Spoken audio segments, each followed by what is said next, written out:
జరగవలసిన దేవుని చిత్తం, పలుకవలసిన మానవ ధర్మం.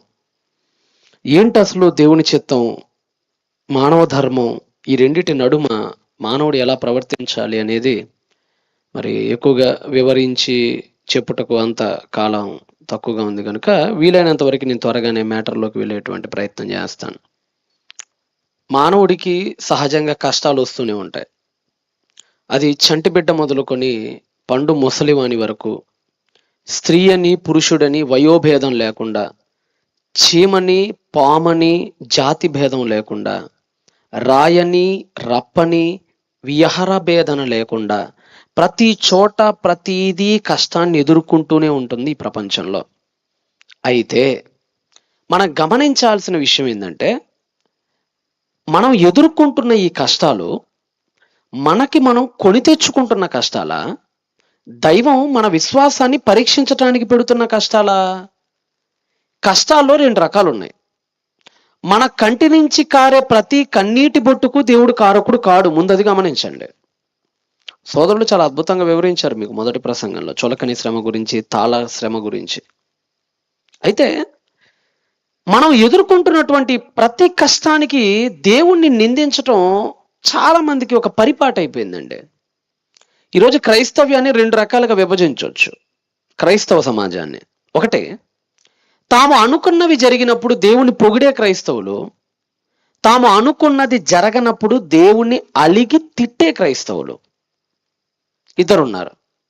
అంటే తాము అనుకున్నవి జరిగిందనుకోండి పొంగిపోతారు, ఆహా ఇక దేవుడు ఇంత గొప్పోడు ఎవడు లేడంటారు, యేసు ప్రభు తప్ప ఇంకో దేవుడే లేడంటారు, రకరకాలుగా పొగిడేస్తూ ఉంటారు ఆ దైవాన్ని.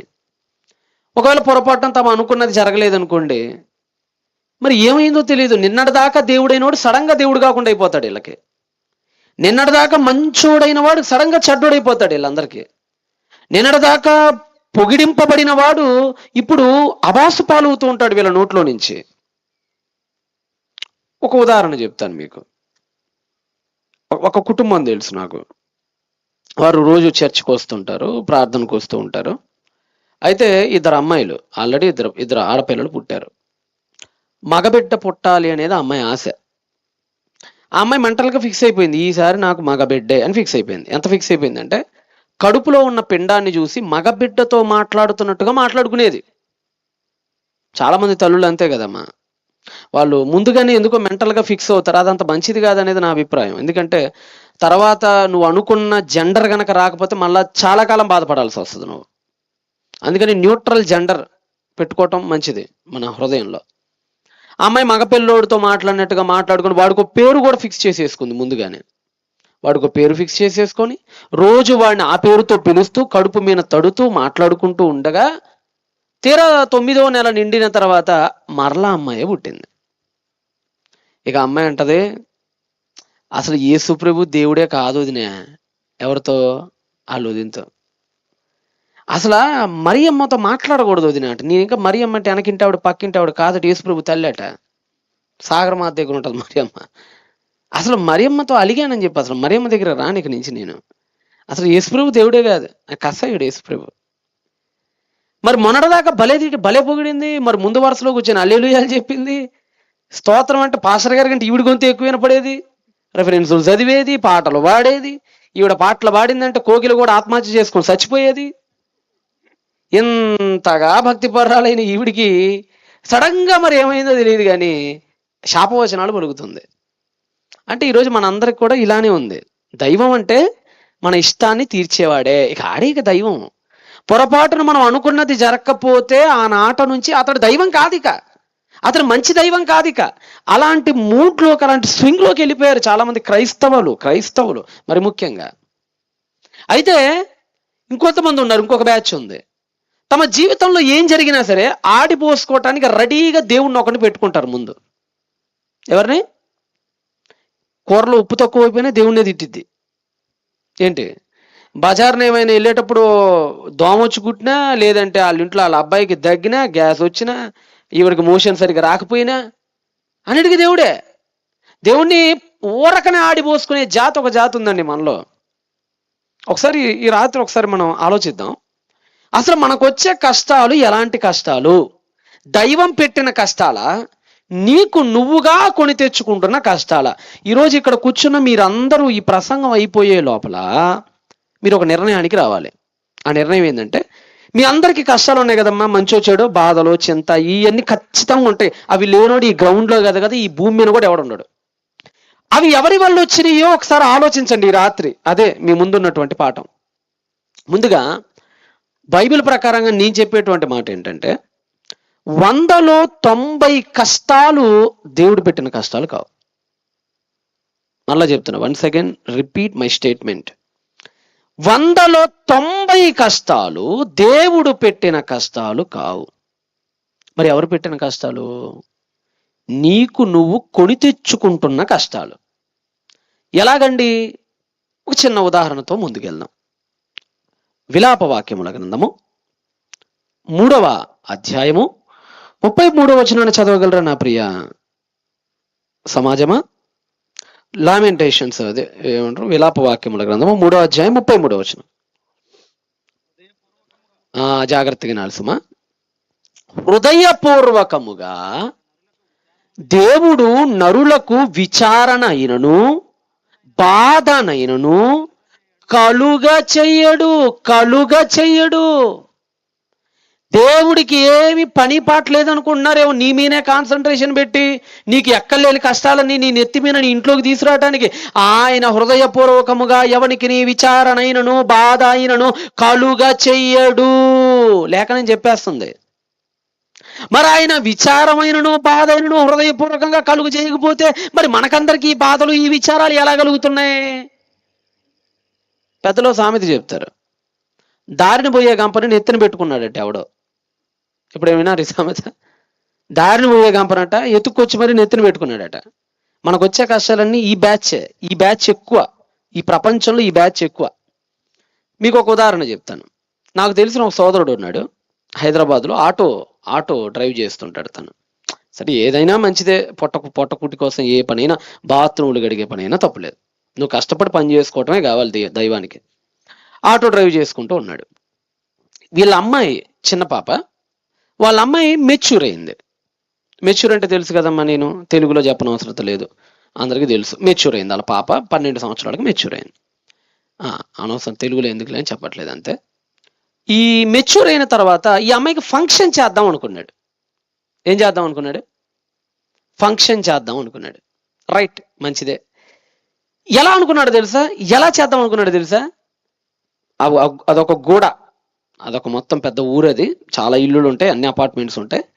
మొత్తం ఊరిని పిలిచి, మొత్తం ఊరంతని ఫంక్షన్కి పిలిచి 12 రకాల మాంసాహారాలతో ఫంక్షన్ చేద్దాం అనుకున్నాడండి ఆయన. ఎన్ని రకాలమా? చేప కావాల్సిన వాడికి చేప, రొయ్య కావాల్సిన వాడికి రొయ్య, నత్త గుల్లలు కూడా చేశాడు. నత్తలు తెలుసు కదా, నత్తల కూర చేశాడు, పీతల పకోడీ చేశాడు, రొయ్యల వేపుడు చేశాడు, చికెన్లు పెట్టాడు, మటన్ పెట్టాడు, బీఫ్ పెట్టాడు, 12 రకాలండి non veg items. Mutton biryani పెట్టాడు, చికెన్ బిర్యానీ పెట్టాడు, ఫ్రాన్స్ బిర్యానీ, అన్ని రకాల బిర్యానీలు పెట్టేశాడండి. వాళ్ళ అమ్మాయికి అప్పు చేసి మరి రకరకాల నగలని అవని ఇవని అన్ని కొనుక్కొని తెచ్చాడు. ఒక్కరోజు ఫంక్షన్ కోసం, ఒక రాత్రి అయిపోయేటువంటి ఫంక్షన్ కోసం నమ్ముతారో నమ్మరో 12 లక్షలు ఖర్చు పెట్టాడు. ఎంత? 12 లక్షలు. ఇతని భరోసా ఏంటో తెలుసా? ఇతని భరోసా, ఈ 12 లక్షలు ఏముందన్నా, ఆటో వేస్తా, ఇక్కడి నుంచి శంషాబాద్ వెళ్ళి మళ్ళీ శంషాబాద్ నుంచి ఉప్పలు వచ్చానంటే రోజుకి 2000, 3000, 4000, అవసరం 5000 కొడతానన్న నేను. ఆ రోజుకి 5000 కొట్టుకుంటే అంత 3 5 15, 1,50,000 నెలకి. 6 నెలలు కష్టపడితే అంత, ఇలా సంవత్సరంలో తీర్చేస్తా అప్పంతా. కానీ నా పేరు మాత్రం మారు మోగిపోవాలి. అది ఆయన టార్గెట్, అది ఆయన తపన. మనోడే, మన క్రైస్తవుడే. మనకంటే అన్యులు చాలా నయం, ఆచితూచి అడిగేస్తారు. అన్నీ తెలిసినటువంటి మనోళ్ళే అన్ని తప్పులు చేస్తుంటారు. చేశాడు, 12 లక్షలు అప్పు చేశాడు. మొదటి కిస్తీ బాగానే కట్టాడండి, మొదటి EMI బాగానే కట్టాడు. ప్లేట్ తిరిగింది తెలంగాణలో. ఇది తెలంగాణ కదా మీది. ఏం జరిగిందంటే కేసీఆర్ దిగిపోయి రేవంత్ రెడ్డి పైకి ఎక్కాడు. కేసీఆర్ కంటే ఈడికి ఎక్కువ దెబ్బ తగిలింది ఇప్పుడు. ఎందుకు చెప్పనా? Free bus. ఆడాళ్ళందరికీ ఫ్రీ బస్. ఒక్కసారిగానండి ఈ ఫ్రీ బస్ అనేది ఎప్పుడైతే పెట్టాడో సడన్ గా ఆటో వాళ్ళకి పూర్తిగా బేరాలు తగ్గిపోయినాయండి. బెంగళూరులో కూడా సేమ్ కేసు. బెంగళూరులో ఇలాంటి కేసులు వీధికి ఒక కేసు ఉంటుంది. ఆటోల మీద 5,000 సంపాదించుకోవాలని అనుకొని రకరకాల అప్పులు, స్తోమతకు మించిన అప్పులు చేసుకొని చివరికి ప్రభుత్వాలు మారి ఉరేసుకొని చచ్చిపోయిన వాళ్ళు ఉన్నారు బెంగళూరులో. ఒక్కసారిగా ఫ్రీ బస్ అనేటప్పటికండి బేరం తగ్గిపోయింది ఆటోకి. మీకు తెలుసు అసలు హైదరాబాద్ దగ్గరికి వెళ్ళి తెలియనోడు కనుక పొర్రపాటున ఆటో ఎక్కాడంటే ఆడ ఆస్తి సగం వీడే తినేస్తాడు. మన మధ్య కాకినాడ వెళ్తున్నా, నాకు అర్జెంటుగా సికింద్రాబాద్లో దిగి, ఎక్కడ రాయచూరు నుంచి వస్తున్నా, రాయచూరు నుంచి సికింద్రాబాద్లో దిగి అక్కడి నుంచి బస్ ఎక్కి కాకినాడ వెళ్ళాలి, అది నా ప్రోగ్రాం. సికింద్రాబాద్ జంక్షన్లో దిగా, సంగీత సర్కిల్ అని ఉంటుంది, వెళ్ళిన వాళ్ళకి తెలుసు, పక్కనే జస్ట్ 1 కిలోమీటర్ ఉండదు అది. నాకేం బస్ ఆగుంది, జస్ట్ 1 కిలోమీటర్ అండి, ఇక్కడ నుంచి నడుచుకుంటూ వెళ్ళిపోతే ఆ మెయిన్ రోడ్ అంత దూరం అంతే. ఆటో వచ్చాడు, సంగీత సర్కిల్ దాకా వెళ్ళాలి, వస్తాను 600 ఇద్దాడు అన్నాడు. అంతే ఆడు 600 అన్నాడు. ఎట్ట కనపడుతున్నా నేను, ఎరిమాలోకంలా కనపడుతున్నానా? వారానికి 2 సార్లు నేను వచ్చిపోతుంటాను ఇక్కడికంటే ఎంత ఇస్తా అన్నాడు. 30 రూపాయలు ఇస్తానన్నాడు. ఎక్కేసేరా అన్నాడు. అంటే ఎట్లా ఉంటుంది అనమాట వాళ్ళతో. తెలియనోడు వెళ్తే బుక్ అయిపోతావు. ఇతను కూడా ఏమనుకున్నాడు, ఏముందిలే, తెలియనోళ్ళు 3 వచ్చినా, తెలిసినోడు 1 వచ్చినా ఎలాగోలా అయిపోద్దని అనుకున్నాడండి. కానీ ఒక్కసారిగా ఈ ఫ్రీ బస్ వ్యవహారాలు ఎప్పుడైతే వచ్చినాయో డిమాండ్ బాగా తగ్గిపోయి 5,000 సంపాదించాల్సినోడు 1,500 కూడా గిట్టుబాటు అవటం కష్టమైన పరిస్థితిలోకి వెళ్ళిపోయాడండి. కిస్తీలు ఎక్కువైపోతున్నాయి, ఈఎంఐలు కట్టాల్సింది ఎక్కువైపోతుంది, వడ్డీలు ఎక్కువైపోతుంది. 12 లక్షలు అప్పు తెచ్చాడాయా, ఇంకా వడ్డీనే సరిగ్గా తీర్చలేకపోతున్నాడాయా. ఇప్పుడు ఎవడమైనా అడిగాడు తెలుసా? మీకు అర్థమైపోయి ఉండాలి ఇప్పటికి. ఎవడమైనా వాళ్ళ అమ్మాయి మీద అడగల, నీ వల్లే కదా నాకు ఈ ఫంక్షన్ వచ్చింది, వాళ్ళ అమ్మాయి మీద అడగల, వాళ్ళ ఆవిడ మీద అడగల, నువ్వు చెప్పి సావచ్చు కదా ఆ రోజు నేను చేసేటప్పుడు అప్పుడని. ఎవరి మీద తెలుసా? ఉట్టి పుణ్యానికి దేవుడి మీద అలిగేసాడండి. దేవుడు చెప్పాడా అలా చేయమని? దేవుడు చెప్పాడా నీ స్తోమతకు మించి ఖర్చు పెట్టేసుకో, నీ ఇష్టానుసారంగా విచ్చలవిడిగా అన్ని డబ్బులు ఖర్చు పెట్టేసుకో, నేను తీరుస్తాగా, నేనున్నా, నీకు ఎందుకులే మై హోనా అని దేవుడు ఏమన్నా చెప్పాడా? భరోసా ఏమన్నా ఇచ్చాడు దేవుడు? ప్రభు ఏమన్నాడు తెలుసా? లూకాసు వార్త 14వ అధ్యాయము 31వ వచనం చదవండి. లూకాసు వార్త 14వ అధ్యాయము 31వ వచనం చదవండి. జాగ్రత్త చదవాలి, చదవండమ్మా. మరియు ఏ రాజైనను, జాగ్రత్తగా వినాలి, మరియు ఏ రాజుగారైనను మరి ఒక రాజుతో యుద్ధము చేయబోవునప్పుడు తన మీదకి 20,000 మందితో వచ్చువాణిని. జాగ్రత్తగానండి, ఒక రాజట యుద్ధానికి పోతున్నాడట. శత్రు దేశపు రాజు దగ్గరేమో 20,000 మంది సైన్యం ఉన్నారట. తన దగ్గర ఎంతమంది ఉన్నారట? 10,000 మందే ఉన్నారట. యేసుక్రీస్తు చెప్తున్న ఉపమానం అండి అది. మళ్ళా చదవండి మొదటి నుంచి. మరియు ఏ రాజైనను మరి ఒక రాజుతో యుద్ధము చేయబోనప్పుడు తన మీదకి 20,000 మందితో వచ్చువాణిని, 10,000 మందితో ఎదిరింప శక్తి తనకు కలదో లేదో అని చూచుచుండి కూర్చుండి మొదట ఆలోచించుకోవాలి కదరా. ఒక పని చేసేటప్పుడు ప్రభు చెప్తున్న మాట మీకు అర్థమవుతుందా? మీరు ఒక యుద్ధానికి వెళ్ళినప్పుడు ఆ యుద్ధంలో ఒక శత్రువు మీకంటే బలమైనోడైనప్పుడు, మీ శక్తికి మించినోడైనప్పుడు, మీ స్తోమతకి మించినోడైనప్పుడు, మీ శక్తిని దాటవేయగలిగినోడైనప్పుడు వాడి మీద యుద్ధానికి ఎలా వెళ్ళిపోతారు? మీరు కూర్చోవాలి కదా. ఫస్ట్ కూర్చొని అదిగో ఈ శత్రువు ఎంత ఎత్తున్నాడు, వాడి దగ్గర సైన్యం ఎంత ఉంది, మరి నా దగ్గర సైన్యం ఎంత ఉంది, నేను వాడిని ఢీకొట్టగలనా ఢీకొట్టలేనా, వాడిని గెలవగలనా గెలవలేనా, నా శక్తి సరిపోయిద్దా సరిపోదా, నా స్తోమత సహకరించిద్దా సహకరించదా అని కూర్చొని ఆలోచించాలి కదా. ఒకవేళ అంత స్తోమత అంత శక్తి మన దగ్గర లేకపోతే ఇక దూరంగా ఉన్నప్పుడే రాయబారం పంపేసి ఇంతటితో సమస్యను వదిలేసుకోవాలి కదా. మీకు అర్థమవుతుందా విషయం? అంటే ప్రభు ఏం చెప్తున్నాడంటే, నువ్వు ఏదైనా ఒక పని చెయ్యబూనుకునేటప్పుడు ఆ స్తోమత శక్తి నీకు ఉందో లేదో చూసుకొని దిగు అని చెప్తున్నాడు ఆయన. కానీ నువ్వేం చేస్తున్నా? మనం అప్పు చేసి పప్పు టైప్. మనం ఏ టైప్? మనం ఇప్పుడు ఆ శత్రువు ఎవరో కాదు, ఒక ఫంక్షన్. దాని దగ్గర మన దగ్గర అంత డబ్బు ఉందా? ఒకవేళ డబ్బు ఉంటే మనం కట్టుకోగలమా కట్టుకోలేమా? తీరా అప్పులు చేసుకున్న తర్వాత ప్రతి నెల మరి వర్షాకాలం వస్తుంది, అప్పుడు పనులు ఉండవు, మరి ప్రతి నెల ఇంత కట్టాలంటే మరి మనకు పనులు లేనప్పుడు కుదిరిద్దా? ఇవన్నీ ఆలోచించుకోవాలి కదండి. నాకు ఈఎంఐ కట్టాలంటే తెగ భయం అండి. నా లైఫ్లో ఇంతవరకు నీ మిక్సీ కూడా తీసుకోలే. మా ఆవిడ తీసుకుంటారని ఒకేసారి ఇస్తా మాత్రం నువ్వు ఈఎంఐ తీసుకోవద్దంట నేను. నాకు భయం. ఎందుకంటే రేపు జూన్ జూలై వెళ్ళిపోయిందంటే అంత పూర్లు వర్షాకాలం, మీటింగ్స్ కొదవ తక్కువ ఉంటాయి, వర్షాలు కదా. అప్పుడు ప్రతి నెల సోర్స్ అనేది చాలా తక్కువ ఉంటుంది. మొత్తం ఆలోచించుకోవాలి అసలు మన మన స్థాయి ఎంత, మనం ఎంతవరకు వెళ్ళగలం, మనం ఎంతవరకు కట్టుకోగలం ఒక దాన్ని అని చూసుకొని ఆలోచించాలి. కొంతమంది ఎలా ఉంటుంది తెలుసా, అప్పులన్నీ తీసేసుకుంటారండి. ముందు రోజువారీ తీసుకుంటారు. ఈ దగ్గర రోజువారీ, ఆడి దగ్గర రూపాయి వడ్డీ, ఇంకోటి దగ్గర 2 రూపాయలు వడ్డీ, అక్కడేమో డోకరాలు, ఇంకో బొక్క, అన్నీ తీసుకొని నెల వచ్చేటప్పుడు గుండెల మీద వచ్చి కూర్చుంటుంది అప్పు. అప్పుడు అల్లాడిపోతుంటారు, అయ్యో అప్పులు అయిపోయాం, అయ్యో అప్పులు అయిపోయాం, అయ్యో మా జీవితం ఏంటి ఇలాగ అయిపోయిందని. అలా ఎప్పుడు చేయొద్దు. ఇలాంటి బుద్ధితో కుప్పలు ఎప్పుడు చేయొద్దు. మనం ఒక స్టెప్ తీసుకునేటప్పుడు ముందు ఆలోచించుకొని తీసుకోవాలి. ఇదే 14వ అధ్యాయంలో యేసు ప్రభు విందు చేసేటప్పుడు ఏమన్నాడో, ఇది ఎందుకు అన్నాడు తెలుసా? విందు గురించే మాట్లాడుతున్నాడు ఇప్పుడు. ఇది విందు గురించే. ఆ పైన 13వ వచనం చదవండి. ఇదే 14వ అధ్యాయము పైన 13, పైన విందు గురించి చెప్పి కింద యుద్ధం చెప్పాడంటే ఫంక్షన్ కి సంబంధించిన మాట మాట్లాడుతున్నాడు ఆయన. అయితే నీవు విందు చేయనప్పుడు బీదలను, అంగహీనులను, కుంటివాండ్రను, గుడ్డివాండ్రను, పురుగును, అది ఎవరిని పిలవమన్నాడండి? ఏమంటే మీరు నిజంగా ఇక్కడ చాలా మంది విందులు చేసి ఉంటారు కదమ్మా. మీరు అందరూ విందులు చేశారో చేయలేదు? మీ ఇళ్ళల్లో పెళ్లి ఫంక్షను, బర్త్డే ఫంక్షను, ఏదో ఒక విందు చేశారు మీరు అందరూ ఇంతవరకు మీ జీవితంలో. మీ ఇంట్లో టెంట్ అయితే పడింది ఏదో ఒకటి. ఇప్పుడు మీరు ఎప్పుడైనా సరే నిజంగా చెప్పండి, నిజాయితీగా చెప్పండి, గుండె మీద చేసుకొని చెప్పండి, దేవుడు చెప్పిన ఈ 5గురిలో ఒక్కలనైనా మీరు పిలిచారా? ఎవరిని? మళ్ళా చదవండి, లిస్ట్ మళ్ళా చదవండి. బీద వాళ్ళని ఎప్పుడైనా పిలిచారా? అంగహీనుల్ని ఎప్పుడైనా పిలిచారా? కుంటివాండ్రని ఎప్పుడైనా పిలిచారా? గుడ్డివాండ్రని పిలిచారు ఎప్పుడైనా? పొర్రపాటును కూడా పిలవం మనం. ఎవరిని పిలుస్తామో తెలుసా? ఆ పై వచనం చదవండి. ఎవరిని పిలుస్తామో మనం? 12వ వచనం. మరియు ఆయన తను పిలిచిన వాడితో ఇట్లనను, నీవు పగటి విందైనను రాత్రి విందైనను చేయనప్పుడు నీ స్నేహితులనైనను, నీ సహోదరులనైనను, నీ బంధువులనైనను, ధనవంతులకు, నీ పొరుగువాణినైనను పిలవద్దు. ఇది వీళ్ళనే పిలుస్తాం మనం. పిలవద్దు అన్నోడికి బొట్టెట్టి ఆడికే ఫస్ట్ శుభలాకి ఇచ్చొస్తాం మనం. పిలవండి అన్నోడి గడప కూడా తొక్కం మనం. యేసుక్రీస్తు చెప్పినట్టు చేస్తే ప్రపంచంలో ఎవడు అప్పులు పాలవుడు అవుతాడా?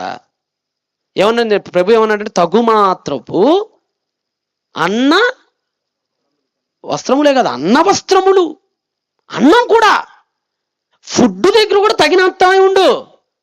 చికెన్కి డబ్బులు లేవని అప్పులు చేసి మీరు ఆదివారం తెచ్చుకునే వాళ్ళు ఉన్నారండి మనలో. మనకు మొక్కలైందే మొత్తం దిగదు కదా. అవసరమైతే చికెన్ కొట్టోడి దగ్గర కూడా అప్పు పెట్టేస్తాం మనం వెళ్ళి. అన్ని అప్పులే, ఊరి నిండా అప్పులు చేసేసుకుంటా పోతాం. అప్పులన్నీ పేకల దగ్గరికి వచ్చేటప్పటికేమో దేవుడు నాకేం చేయట్లేదు, దేవుడు నన్ను అసలు పట్టించుకోవట్లేదు, నేను ప్రార్థనలకు పోతున్నాను, దశంభాగాలు ఎత్తున్నాను, కానుకలు వేస్తున్నాను, క్రమం తప్పకుండా పైన మూసుకేసుకొని పాటలు పాడుతున్నాను, అయినా కానీ నాకు దేవుడు ఏం చేయట్లేదు. ఇప్పుడు మళ్ళీ దేవుడు మీద అడుగుతాం మనం. ఇప్పుడు చెప్పండి, ఇందాక నేను చెప్పిన కండిషన్లో, ఇందాక నేను చెప్పినటువంటి వ్యక్తి దగ్గర 12 లక్షలు అప్పు చేశాడని చెప్పాను, ఆటో తోలుకునే వ్యక్తి. ఇప్పుడు ఆ కష్టం దేవుడు పెట్టిందంటారా, అతను కొని తెచ్చుకుందంటారా? చెప్పాలి, మీరే చెప్పాలమ్మా. గొప్పలు పోయి తెప్పలు తెచ్చుకున్నట్లు లెక్క, అంతేనా? ఇది మీకు అర్థమైతే ఇప్పుడు ఇక్కడ కూర్చున్న నా అక్క చెల్లెండ్రు అన్నదమ్ములు చాలా మంది ఉన్నారు. మీకు కూడా ఏదో ఒక కష్టం వచ్చి ఉండిద్ది. అది ఎవరి వల్ల వచ్చింది? ఫస్ట్ మీకు సొల్యూషన్ రావాలంటే మీ ప్రాబ్లంకి ఫస్ట్ నువ్వు వెళ్ళి కూర్చో. ప్రభు అన్నాడు కదా, కూర్చుండి, ఏమన్నాడు మర్చిపోయారు అప్పుడే, కూర్చుండి ఆలోచించుకును. అది ఫస్ట్ మనం ఏం చేయాలంటే కూర్చొని ఆలోచించాలి. నాకు ఈ సమస్య వచ్చింది, అది ఏదైనా కానీ, అది రోగమైనా కానీ. నిజంగా మీరు బైబిల్ను పాటిస్తే మీకు ఏ రోగం ఉండదు, రాదు, రాకూడదు. నిజం. ఎందుకో తెలుసా? బైబిల్లో ఆరోగ్య సూత్రాలు పిచ్చి బోల్డ్ అని ఆరోగ్య సూత్రాలు చెప్పాడు. అధికముగా మాంసము తినకము చెప్పాడా లేదా? తింటే ఏమైద్ది? ట్రైగ్లిసరైడ్స్ పెరుగుతాయి. ట్రైగ్లిసరైడ్స్ పెరిగితే ఏమైద్ది? డయాబెటిక్, షుగర్ వచ్చింది, చక్కెర వ్యాధి వచ్చింది. అంటే ఇప్పుడు బైబిల్ చెప్పిన మాంసం హెచ్చుగా తినొద్దని పాటిస్తే నీకు ఏమి రాదు? షుగర్ రాదు. తిమోతి పత్రికలో పౌలు ఏం చెప్పాడు? శరీర సంబంధమైన సాధకము తగు మాత్రపు మీ ప్రయోజనకరము. అంటే ఎక్సర్సైజ్ చేయండి, అది మీకు ప్రయోజనం అని చెప్పాడు అపొస్తలుడైన పౌలు. మరి చేస్తున్నావా మనం? తింటాం, కనీసం కొంతమంది బెడ్ మీద పడిపోతాడు, తింటాడు పడిపోతాడు. వీడు 4 అడుగులు పడేయండి. కొంతమంది అయితే తిన్నారంటే పొట్ట మీద చేసుకుని అమ్మానికి పనుకున్నాడంటే ఇక లేకూడదు, మధ్య సాయంత్రంతో కునికేస్తాడు. అందుకని కాదు, ఇంత తెల్లన్నాలు పెట్టుకొని అనవసరంగా తిని షుగర్లు తెచ్చుకొని, మనకు ఉప్పు ఎంత అయితే సరిపోదు, మనకు ఉప్పు అయిపోతే ఇంకా అవసరమైతే మళ్ళీ ఎక్స్ట్రా తెప్పిస్తాం. కూరలో ఉప్పు తక్కువైతే భార్యను కూడా తిడతాం మనం.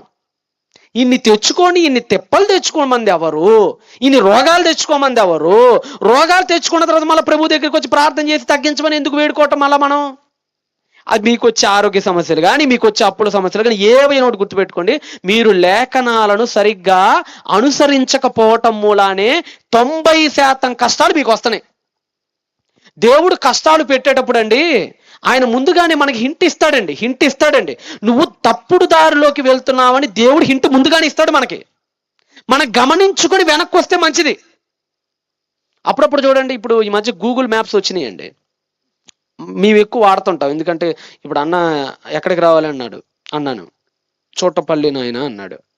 అన్న మాకు ఊర్లో తెలియదు కదా, లొకేషన్ పెట్టమని పెట్టేశాడు.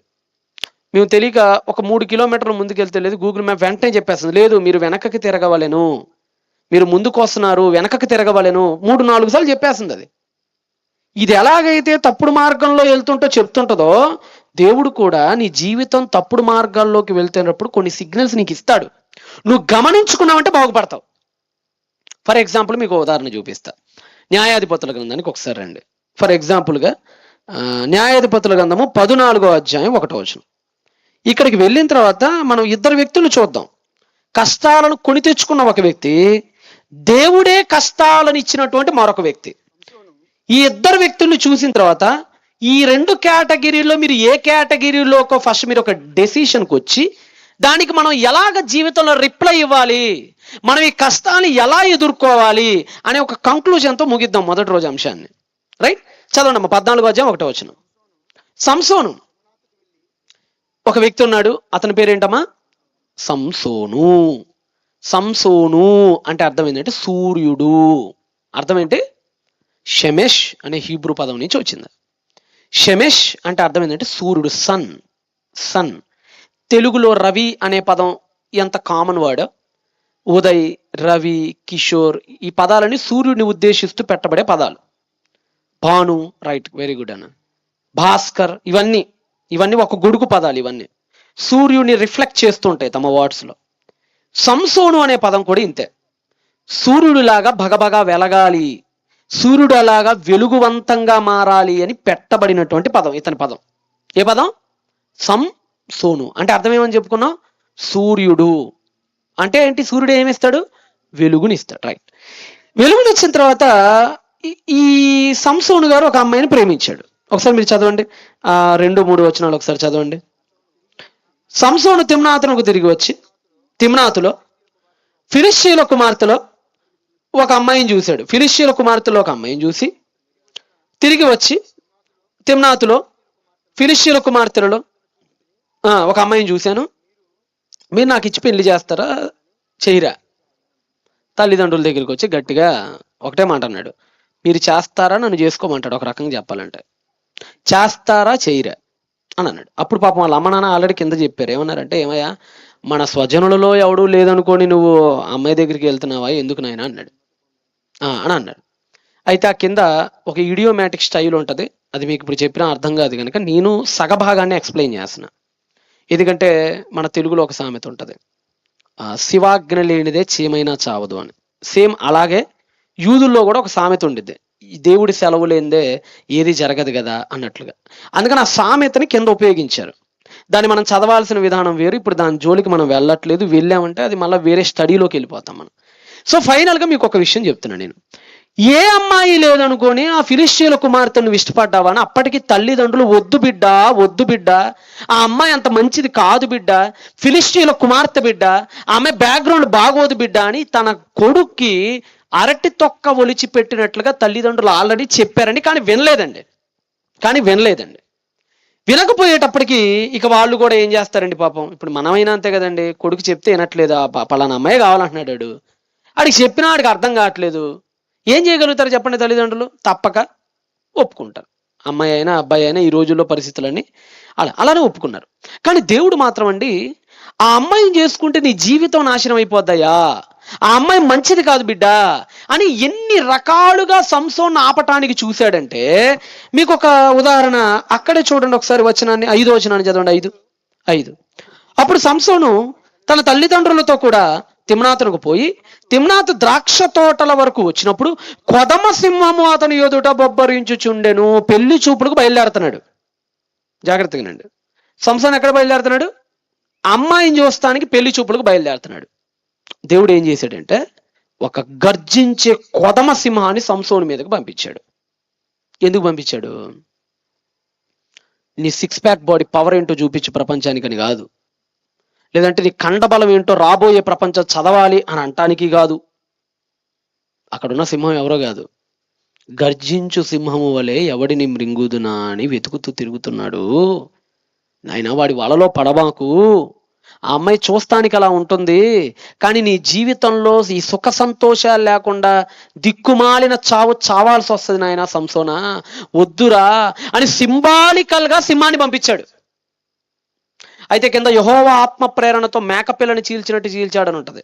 మళ్ళీ అక్కడ కూడా యెహోవా ఆత్మ ప్రేరణ అంటే పరిశుద్ధాత్ముడు ప్రతి కార్యానికి బాధ్యుడు అని ఆ వచనం యొక్క అర్థం కాదు.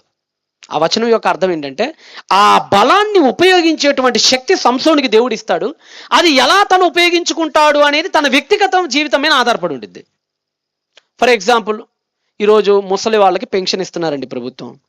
ఇప్పుడు ఈ పెన్షన్తో 1000 రూపాయలు, 2000, 4 మా ఆంధ్రాలో అయితే 4000 ఏమి ఇస్తున్నారు అనుకుంటా. బహుశా ఈ 4000 పెన్షన్తో మందు బిల్లలు కొనుక్కునిద్దా? చక్కగా ఔషధ గుళికలు కొనుక్కుంటుందా?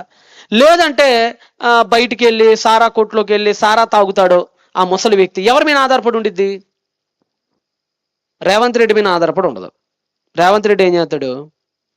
నీకు ఇవ్వాలి బాధ్యతగా ఇస్తాడు. 4000, 3000 ఎంతో కొంత ఇస్తాడు. దాన్ని ఎలా ఖర్చు పెడతావు అనేది నీ మీద ఆధారపడి ఉంటుంది. దైవం కూడా తన ఆత్మ ప్రేరణని ప్రవక్తలకు ఇచ్చింది. ఆ ఆత్మ ప్రేరణతో వాళ్ళు ఏ కార్యాలు చేస్తారో ఇక వాళ్ళ ఇష్టం. ఇక వాళ్ళు పాపం చేయొచ్చు, దాంతో పుణ్యం చేయొచ్చు. పుణ్యం అయితే ఫలాన్ని పొందుకుంటారు, పాపం అయితే కర్మను అనుభవిస్తారు. దైవం అలానే బిహేవ్ చేస్తుంది. ఇక్కడ కూడా సింహాన్ని పంపించాడు. ఆ సింహాన్ని పంపించినప్పుడు కనీసం ఆలోచించాలి సంసోన్, అది ఏంట్రా ఇలా జరిగింది?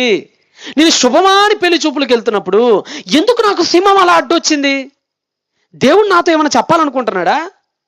దేవుడు నాకేమైనా సలహా ఇద్దాం అనుకుంటున్నాడా?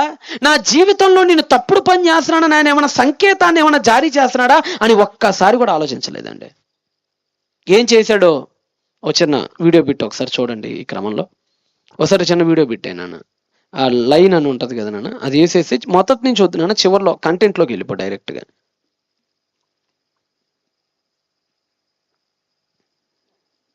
లైట్స్ వీలైతే ఆఫ్ చేయనా, వాల్యూమ్ పెట్టినాను,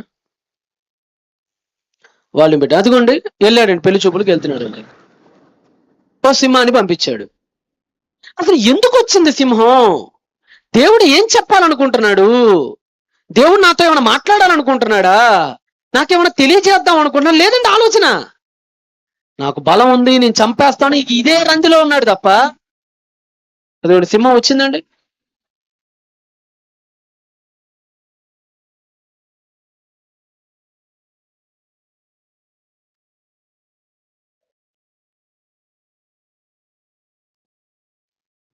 అంతేనండి.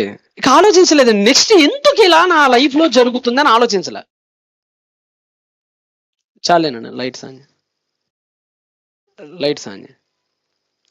కొన్నిసార్లు అండి పెద్దలు మాట చెప్తే వినాలి. నాకు ఒక తమ్ముడు ఉన్నాడు, తెలిసిన వ్యక్తి, అంటే చర్చిలో తెలిసిన వ్యక్తి. ఒక శుభలేఖ పట్టుకొని మా ఇంటికి వచ్చాడు. పెళ్లి కుదిరింది. ఈ మధ్య శుభలేఖలో ట్రెండ్ కదా, అమ్మాయి ఫోటో అబ్బాయి ఫోటో, ఇద్దరు ఫోటోలు కూడా పడిపోతున్నాయి ఈ మధ్య. గతంలో పేర్లే ఉండే, ఇప్పుడు ఫోటోలు కూడా వచ్చేసినాయి. నేను చూసా. ఆ అమ్మాయి ఎవరో కాదు, నా జూనియర్కి జూనియర్. నేను చదువుకునే రోజుల్లో నా జూనియర్లకంటే ఇంకా జూనియర్ అమ్మాయి. నేను చెప్పాను, ఒరే నేను చదివిన కళాశాలలోనే చదివింది. ఆ అమ్మాయి ఎవరో కాదు, మా జూనియర్ వాళ్ళ చెల్లి అమ్మాయి. అంత మంచిది కాదురా తమ్ముడు, నువ్వు నాకు ముందే చెప్పుంటే నేను ఈ విషయం నీకు ముందే చెప్పావని. నాకు తెలియదు కదా, నువ్వు ఇప్పుడే శుభలేఖ తీసుకొచ్చావు, అందుకని శుభమా పెళ్లి కదా అని ఇలా చెప్పకుండా దాచిపెట్టడం కూడా నాకు ఇష్టం లేదు, నా మనసు ఒప్పుకోవట్లేదు. ముందు చెప్తే బాగుండేదని బాధపడుతున్నా, కానీ తేలేదు కాబట్టి నేనేం చేయలేను. కానీ ఒకసారి ఆలోచించుకోరా, మరి 4 రోజుల్లో పెళ్ళి అంటున్నావు, మరి మారిందో లేదో 1-2 సార్లు చూసుకొని ముందు అడిగేసుకో అని చెప్పాను నేను. ఆడనా లేదన్నా అసలు ఆ అమ్మాయి నిప్పన్నా, అసలు ఆ అమ్మాయి నిప్పే, అంటుకుంటే తగలబడిపోతారన్న మనుషులందరూ అన్నాడు. సరే నిప్పులో కాలు సస్తావో, ఆ నిప్పులోని నువ్వు కూడా సతీ సగమనం చేస్తావు, నాకెందుకు లేని నేను వదిలేసా. కరెక్ట్గా పెళ్ళి అయిందండి. 3 నెలల తర్వాత డైరెక్ట్గా నేను సోఫాలో కూర్చొని కాఫీ తాగుతున్నా, నాకు ఆ ఇమేజ్ బాగా గుర్తు. డైరెక్ట్గా వచ్చి కాళ్ళ మీద పడిపోయాడు అంటాడు. ఏమైందిరా అన్న? అన్న లేదన్న, వాడు ఏడి చేస్తున్నాడు, వాడు అసలు నోట్లో నుంచి మాట రావట్లే, కన్నీళ్ళు రాలిపోతున్నాయి వాడికి. ఏమైందిరా అన్న? ఎవరితోనూ ఫోన్లో మాట్లాడుతుందన్న, ఎవరితో మాట్లాడితే అర్థం కాదన్న, నేను రాగానే ఫోన్ కట్ చేసిద్దన్న. వీడు పాపం అలా తలుపు ఓపెన్ చేయగానే ఫోన్ చక్కగా కట్టేసిద్దట.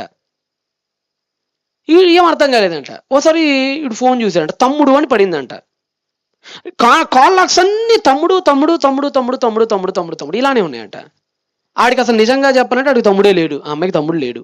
అడిగాడంటే ఏంటమ్మా నీకు తమ్ముడే లేడు కదా, మీకు అన్నలే కదా ఉంది, తమ్ముడు లేడు కదా అంటే, లేదులే మా చుట్టాల అబ్బాయి, ఆ అబ్బాయి ఈ అబ్బాయి నాకు తమ్ముళ్ళ వరుస అవుతాడు, అది ఇది అని చెప్పి చెప్పుకుంటా పోతుంది. వీడికి ఎందుకో డౌట్ వచ్చి ఆ తర్వాత వాట్సాప్లోకి వెళ్ళి చూసి వాడు చేయాల్సిన చెకింగ్ ఉంటుంది కదండి, తెలివి అన్ని చేశాడు. చేస్తే వాడు తమ్ముడు కాదు, ఏం కాదు, వాడు ఒకప్పుడు ప్రేమించిన అమ్మాయి లవర్. అమ్మాయి మ్యానిపులేట్ చేసుకుంటూ వచ్చింది అతన్ని. అడిగాడట, ఏ అమ్మాయి ఏంది నువ్వు చేసేది ఏంది, ఎవడు అసలు వీడు తమ్ముడు అంటున్నావు, ఒక మెసేజ్లు ఎంత చండాలంగా ఉన్నాయి, వాడేంటి ఏదేదో సింబల్స్ పెడుతున్నాడు, ఏం జరుగుతుంది అసలు మీ ఇద్దరి మధ్య అంటే, నువ్వు నన్ను అనుమానిస్తున్నావు అని చెప్పండి. ఈ అమ్మాయి జుట్టుని ఈ అమ్మాయి విరబోసేసుకొని డైరెక్ట్గా పోలీస్ స్టేషన్కి వెళ్ళి దిశా చట్టం వీడి మీద పెట్టిందండి. పెట్టక వీడి మీద పెట్టింది.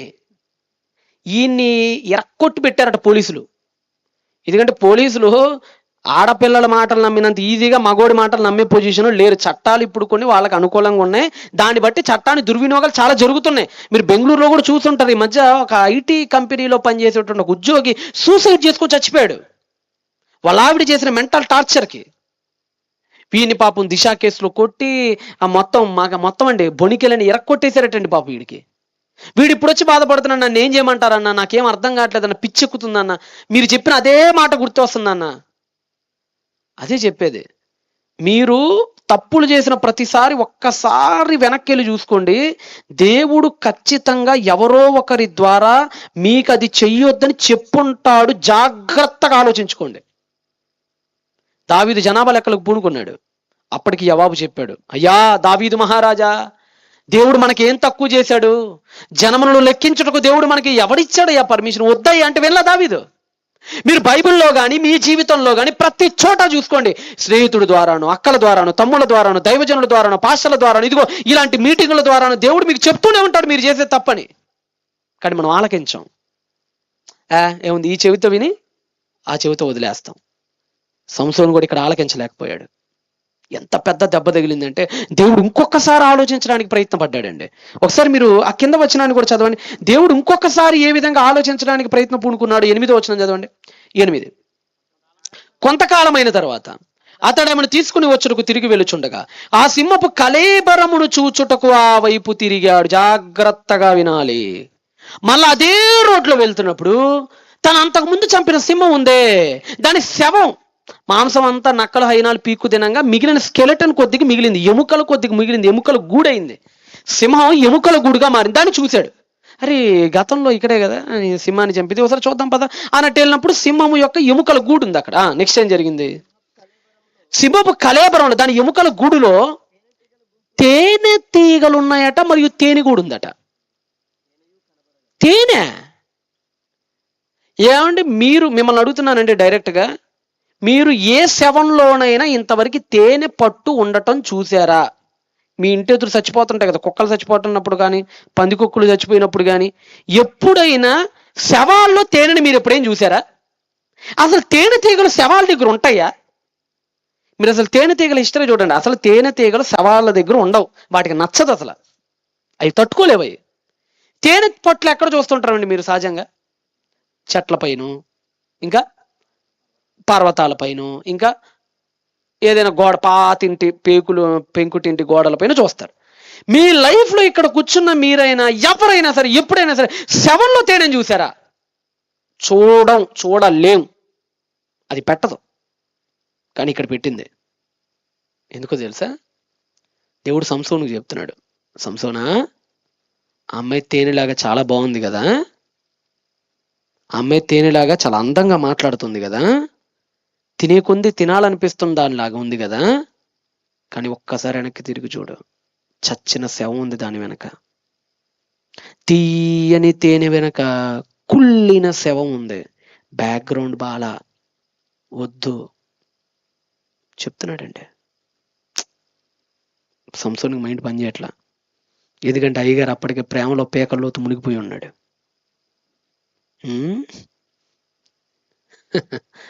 ప్రేమ ప్రేమ లోతుల్లో మునిగినోడికి వాక్యం ఎక్కదు.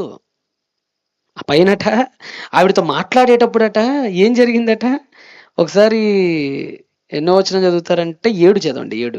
7 అతడు అక్కడికి వెళ్ళి ఆ స్త్రీతో మాట్లాడినప్పుడు ఆమె యందు సంసోనికి ఇష్టం ఇష్టం ఇష్టం ఇష్టం ఇష్టం.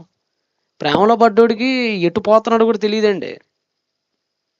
ఆ మధ్య మా చుట్టాల అబ్బాయికి ఏదో పెళ్లి కుదిరితే బట్టలు కొనుక్కుందామని మా గుంటూరు వచ్చాడు. కొంచెం బాగుంటుంది, పెద్ద పట్టణం కదా, కొనుక్కుందామని వచ్చాడు. పొద్దున్నే ఇడ్లీ చేసి పెట్టారు. ఆడు ఇడ్లీ తిన్నాడు, సగం ఇడ్లీ లేసి వెళ్ళిపోయాడు సడన్గా. ఎందుకంటే అర్జెంటుగా ఫోన్ వచ్చింది ఆడికి. ఎవరు చేసి ఉంటారంటే వాళ్ళ కాబోయే శ్రీమతి చేసింది. ఇక శ్రీమతి ఫోన్ చేస్తే ఇక అది అర్ధరాత్రి తెలీదు, పట్టపగలో తెలీదు. వీడు తింటున్నాడు, ఆకలి కూడా చచ్చిపోద్ది. ఆ ప్రేమలో ఉండే వాళ్ళకే తెలుస్తుంది అంతా. ఈ లేచాడండి, లేచి మా వీధి నిదానంగా దాటుతున్నాడండి. వాడు కొత్త అండి, మా ఊరికి గుంటూరు వాడు కొత్త. మా సర్కిల్ అంతా దాటాడండి, బస్ స్టాండ్ దాటాడండి, రైల్వే స్టేషన్ దాటాడండి, నాగార్జున యూనివర్సిటీ దాటాడండి. ఎక్కడికి వెళ్ళాడో తెలియట్లేదండి. వాడు సడన్గా ఫోన్ చేశాడండి. మధ్యాహ్నం 12 అయిందండి, పొద్దున్న 9ంటికి వెళ్ళాడండి. వాడు బావా ఎక్కడున్నాడో నాకు అర్థం కావట్లేదు బావా అంటున్నాడు. వాడు ఎక్కడున్నారంటే ఏం అంత అడవాడుగా ఉంది, మనుషులే కనపడట్లేదు ఇక్కడ అన్నాడు. సరే లొకేషన్ బెటరా అన్న, వాట్సాప్ నుంచి లైవ్ లొకేషన్ పెట్టాడు. విజయవాడ దాకా వెళ్ళాడు. ఈ ప్రేమలో ఉండే బ్యాచ్ ఇట్టానే ఉంటది. ఎటు వెళ్తున్నామో తెలియదు, ఎంత లోతుల్లో మునిగిపోతున్నాడో తెలియదు. సంసోను కూడా వాక్యం అర్థం కావట్లా, దేవుడు చెప్తున్న సూచనలు గ్రహించలేకపోతున్నాడు. ఎంతగా అంటే ఆ తేనె అసలు సింహంలో ఉన్నటువంటి థాట్ రావట్లేదు ఆయనకి. థాట్ అసలు ఆలోచన కూడా రావట్లా. అసలు దేవుడు ఆలోచనకు రావాలని పెట్టాడు, అసలు ఆలోచనే రావట్లా. పైగా తేనె తిని వాళ్ళ అమ్మకి వాళ్ళ నాన్నకి ఇచ్చి మరి పొడుపు కాదు ఒకటి, మిస్యూజ్ చేస్తున్నాడు. దేవుడు ఇంకొక రకంగా ఆలోచించమంటే ఈయన పొడుపు కథ ఎలా ఇలా ఆలోచిస్తున్నాడు ఈయన. ఆ తర్వాత మీ అందరికీ తెలుసు, తప్పుడు మీద తప్పుడు, ప్రతి తప్పులో దేవుడు అడ్డుకుంటాడు, ప్రతి తప్పులో దేవుడు అడ్డుకుంటాడు. తాను కష్టాల పాలవటానికి సంసోను కష్టాల్లో ఏ కష్టానికి దేవుడు కారకుడు కాడండి. ఆ నెక్స్ట్ 15వ అధ్యాయంలో ఎక్కడికి వెళ్ళాడో తెలుసు మీ అందరికి. ఎక్కడికి వెళ్ళాడమ్మా? ఒక వేశ్య ఇంటికి పోతాడు. గాజాలోని ఒక వేశ్య. ఎవరు ఆవిడ? దెలైలా అని ఆవిడ ఇంటికి పోతాడు. ఎంత విచిత్రం అంటే దెలైలా అంటే అర్థం ఏంటంటే చీకటి అని అర్థం.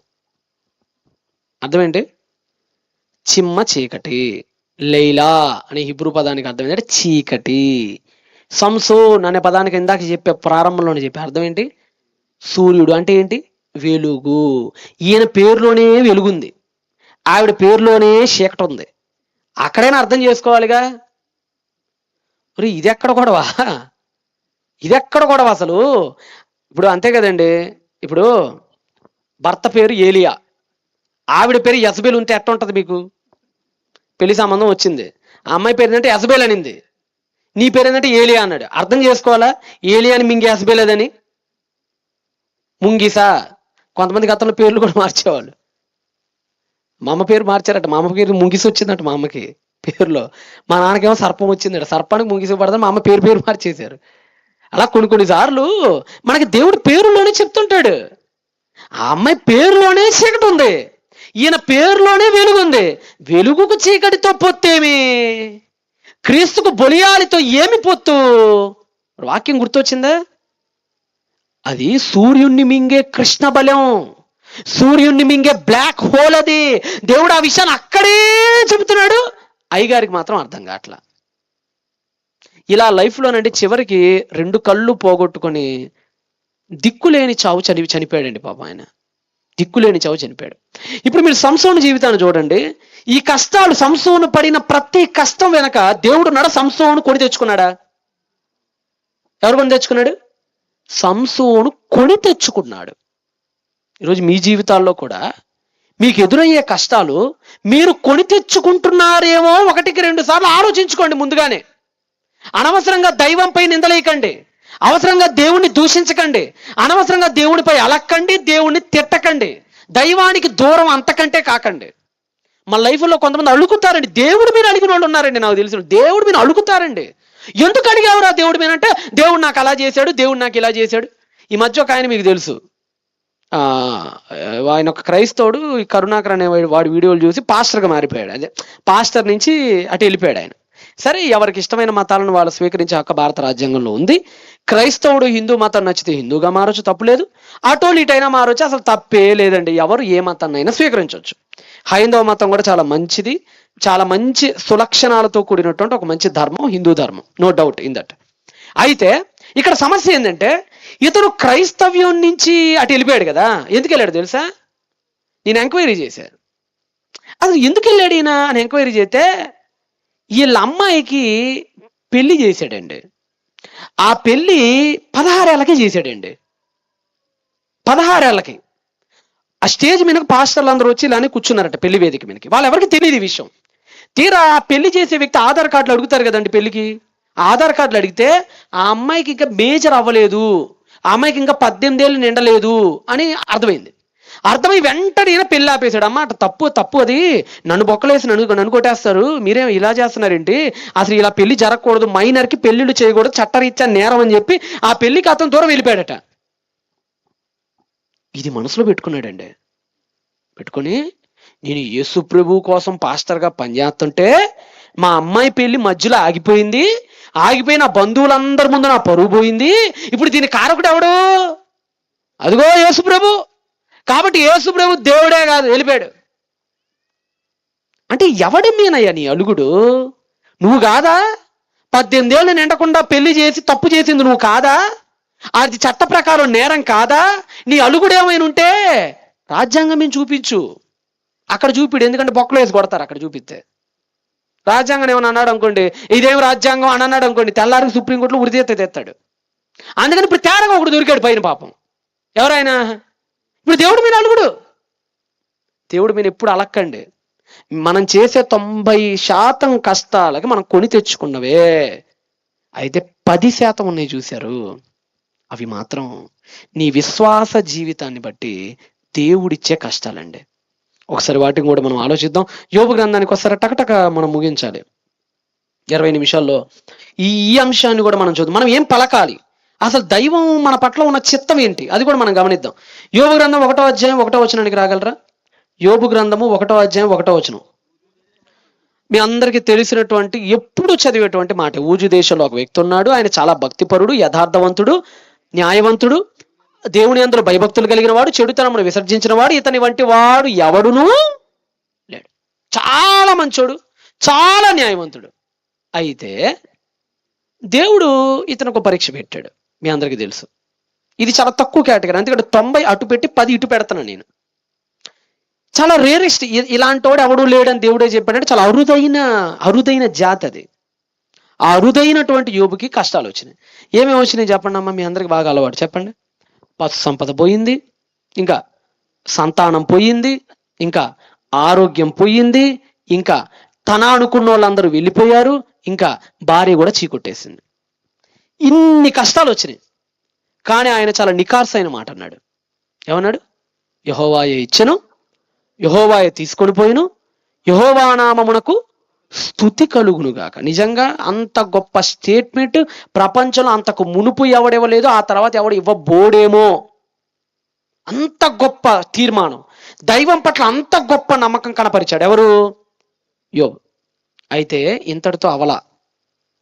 అసలైన స్టోరీ ఇక్కడి నుంచే ప్రారంభమైంది మనకి. దేవుడు చెప్పిన ఒక మాటని చాలా చాలా జాగ్రత్త చదవాలి మీరు దీన్ని, ఓకేనా? చాలా జాగ్రత్తగా పెన్ను దగ్గర పెట్టుకొని జాగ్రత్తగా చదవండి. 22వ వచనాన్ని చదవండి. 22. దేవుడు యోబు గురించి ఇస్తున్నటువంటి సాక్ష్యం చదువుతున్నా. అది అండర్లైన్ చేయండి చాలు, నాకు మొత్తం వద్దు, అది అక్కడ వరకు ఆగండి చాలు. ఈ సంగతులలో ఏ విషయమందును యోబు ఏ పాపము చేయలేదు, దేవుడు అన్యాయము చేసినని చెప్పలేదు. దేవుడు అన్యాయం నాకు చేశాడు అని యోబు చెప్పలేదట. యోబట తన నోట్లో నుంచి, దేవుడా నా బిడ్డలు ఎందుకు తీసుకెళ్ళిపోయావు, దేవుడా నాకు ఎందుకు ఈ రోగాన్ని తెచ్చిపెట్టావు, దేవుడా నాకు ఎందుకు ఈ కష్టాలను తెచ్చిపెట్టావు అని తన నోటితో దేవుడు అన్యాయం చేశాడన్న మాట చెప్పలేదట. అయితే యోబు గ్రంథం 1వ అధ్యాయంతో అయిపోలా. యోబు గ్రంథంలో ఎన్ని అధ్యాయాలు ఉన్నాయమ్మా? బైబిల్లో కొన్నిటి ఒక్క అధ్యాయాలే ఉన్నాయి. ఓబద్యా కానీ, యోధాపత్రిక కానీ, ఫిలోమోన్ కానీ ఒక్కొక్క అధ్యాయాలు ఉంటాయి. యోబు గ్రంథం 1వ అధ్యాయంతో అయిపోలా, 42 అధ్యాయాలు ఉన్నాయి మొత్తం. ఎన్ని అధ్యాయాలు? ఒక్కటి చదివేసి, 1వ అధ్యాయం ఒక్కటి చదివేసి ఇక ఇదే ఫైనల్ అనుకోకండి. ఆ తర్వాత భక్తి నిదానంగా సన్నగిల్లుతా వెళ్తుంది యోబుకి. మీరు హెబ్రీ పత్రిక చదువుంటారు, విశ్వాస వీరుల గురించి మాట్లాడతాడు. చదివారమ్మా? ఎన్నో అధ్యాయం మీరే చెప్పండి కింద ఉన్నోళ్ళు. 11వ అధ్యాయం. ఎవరెవరి పేర్లు ఉంటాయి చెప్పండి అమ్మా 11లో? హేబేలు వస్తాడు, హనోకు వస్తాడు, నోవాహు వస్తాడు, అబ్రహాం వస్తాడు, ఇస్సాకు వస్తాడు, యాకోబు వస్తాడు, యోసేపు వస్తాడు, దావీదు వస్తాడు, గిడియోను వస్తాడు, బారాకు వస్తాడు, సంసోన్ వస్తాడు, రాహాబు వస్తాడు. 17 మంది వస్తారు. ఇలా మీరు లెక్క పెడితే ఎంతమంది? 17 హీరోస్ ఆఫ్ ఫెయిత్. 17 మంది విశ్వాస వీరులు వస్తారు. 17 మంది గురించి, వాళ్ళు చేసిన విశ్వాసం గురించి దైవం రాసుకుంటూ వస్తూ 12వ అధ్యాయం 1వ వచనంలో గుండె పగిలే మాట అంటాడు పౌలు. చదువుతారు ఇప్పుడు? హెబ్రీ 12:1 చదివి మళ్ళీ యోబుకు రండి, అప్పుడు కానీ మీకు యోబు అర్థం కాదు. ఇంత గొప్ప సాక్షి సమూహం. ఎవరా సాక్షి సమూహం? ఆ పైన సాక్ష్యం పొందుకున్న వాళ్ళు అంత సాక్షి సమూహం అంటే సాక్ష్యం పొందుకున్న వాళ్ళు. ఒక్కొక్కరు ఒక్కో సాక్ష్యం పొందుకున్నారు కదా. ఇతడు నా స్నేహితుడు, అదొక సాక్ష్యం. ఇతడు భూమి మీద మిక్కిలి సాత్వికుడు, ఇదొక సాక్ష్యం. దావీదు నా ఇష్టానుసారుడైన, ఇలా సాక్ష్యాలు పొందుకున్న వాళ్ళు ఉన్నారు. ఇంత గొప్ప సాక్షి సమూహము మనలని మేఘము వలె ఆవరించి ఉన్నను, మనము కూడా ప్రతి భారమును, సులువుగా చిక్కులు పెట్టు పాపమును విడిచిపెట్టి విశ్వాసులకు తండ్రి అయిన అబ్రహాము వైపు చూచుచు అనట్లేదండి, జాగ్రత్త చదవాలి. విశ్వాసమునకు కర్తయు దానిని కొనసాగించువాడైన యేసు వైపే చూడండి. 17 మంది లిస్ట్ ఇచ్చాను కదా అని 17 మంది చూడకండి. మీరు పైన అబ్రహాముని ఇచ్చాడు కదా అని పుసుకుని అబ్రహాముని ఫాలో అయిపోకండి. పైన సంసోన్ని ఇచ్చాను కదా అని చెప్పి సంసోన్ని ఫాలో అయిపోకండి. పైన రాబుని ఇచ్చాడు కదా అని రాబుని చూస్తూ వెళ్ళిపోకండి. వద్దొద్దొద్దొద్దొద్దు. ఇంతమంది మన పైన ఆవరించినా కానీ మనం ఫాలో అవ్వాల్సిన మాత్రం యేసుప్రభు అని చెప్తుంది. అదే అంటారు, విశ్వాసులకు తండ్రి అయిన అబ్రహాము వైపు చూచు అనట్లేదు ఆయన. లేదంటే భూమి మీద మిక్కిలి సాత్వికుడు మోషే వైపు చూచుచు అనట్లేదు ఆయన. నా ప్రియమైనటువంటి ఇంకెవరున్నారు, స్నేహితుడుగా పేర్కొంచినటువంటి ఒక అబ్రహామో, లేదంటే నా కోసం చిన్నప్పుడే బలవటానికి సిద్ధపడ్డ ఇస్సాకో, ప్రవక్తలలోనే అతిపెద్ద ప్రవక్త అయిన యెషానో, వీళ్ళని చూచి నడవండి అని చెప్పట్లా. యేసు వైపు చూచుచు. ఎందుకో తెలుసా? 17 మంది లిస్టు పైనున్న యేసు గురించి ఎందుకు చెప్తున్నాడంటే, పొరపాటున 100కు 100% మనం అబ్రహామును ఫాలో అయిపోయాం అనుకోండి, అబ్రహాం పడినప్పుడు మనం కూడా పడిపోతాం. ప్రవక్తలు చాలా గొప్పోళ్ళు, ప్రవక్తలు చాలా నీతిమంతులు. అయితే ప్రతి ప్రవక్త, ప్రతి భక్తుడు ఒకసారి పడినోడే. అవునా కదా చెప్పండి? దావీదు పడలేదమ్మా? అబ్రహాం పడలేదా? యాకోబు పడలేదా? ఇస్సాకు పడలేదా? ఎవరు పడలేదు చెప్పండి మీరు? అందరూ పడినోళ్ళే, అందరూ పడ్డోళ్ళే. నీతిమంతుడు ఎవడునూ లేడు. మనకు ప్రవక్తలు మాదిరి, కానీ ఏ విషయంలో తెలుసా? వాళ్ళు చేసిన మేలులలోనే వాళ్ళు మనకు మాదిరి. అబ్రహాం మాదిరే ఏ విషయంలో? దేవుడు చెప్పిన మాట వినటంలో, హాగర్ విషయంలో కాదు. దావీదు మనకు మాదిరే ఏ విషయంలో? దైవాన్ని ఎదిరించిన గొల్లియతు లాంటి వాడిని చంపి సుపరిపాలన అందించడం విషయంలో, బషపు విషయంలో కాదు. 100కు 100% ఏ ప్రవక్త మాదిరి కాదు, 100కు 100% ఏ భక్తుడు మాదిరి కాదు. కొన్ని విషయాల్లోనే మాదిరులు వాళ్ళందరూ. కానీ 100కు 100 మాదిరి ఎవరో తెలుసా? మన ప్రభు అయిన యేసు. నీతిమంతుడు ఎవడునూ లేడు, ఈ విషయం ఎందుకు చెప్పానంటే ఇది యోబుకు కూడా వర్తించింది, మర్చిపోమాకండి. నీతిమంతుడు ఎవడునూ లేడు, ఒక్కళ్ళు లేడని బ్రాకెట్లో యోబు తప్ప అని ఉండదు, అందరూ లిస్టులోకి వెళ్ళిపోతారు. ఇందాక మీరు చదివారు కదా, ఈ సంగతులలో ఏ విషయమందును యోబు ఏ పాపమును చేయలేదు, దేవుడు తనకు అన్యాయము చేసినని చెప్పలేదు. ఇప్పుడు మీకు ఒక అధ్యాయం చూపిస్తా, ముందుకెళ్దాం. ఒకసారి మీరందరూ మీ బైబిల్ గ్రంథాలని తెరచి అధ్యాయాలు గడిచే కొంది యోబు గారు ఏ విధంగా ఆయన మాటలు ఉన్నాయో మనం ఒకసారి ఆలోచిద్దాం. 19వ అధ్యాయానికి రండి. ఎందుకనండి, యోబు గ్రంథంలోనండి మొత్తం 450 మంది సంభాషణలు ఉన్నాయండి.